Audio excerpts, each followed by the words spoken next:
ตอนข่อยมาอยู่เยอรมันใหม่ๆเวลาข่อยสิออกเสียงตัวแอบอกเลยว่าข่อยนี่เจ็บกกลิ้นขนาดเว้าดูๆเขาบอกเลยเจ็บไปเบิดน้ำข้อนี่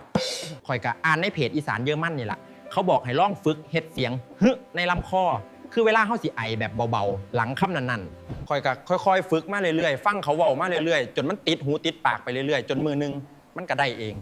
เดี๋ยวข่อยสิเว้าสู่ฟังเด้อR wie Rot, R wie Rad, R wie Restaurant, R wie Reise, R wie Regen. โอเคได้ทอนี่ละข่อยไปหาน้ำกินก่อนเด้อล่องไปหลายเทคข้อข่อยแห้งเบิดแล้วกว่าสิได้แต่ละคลิปอย่าลืมแชร์ออกไปเด้อ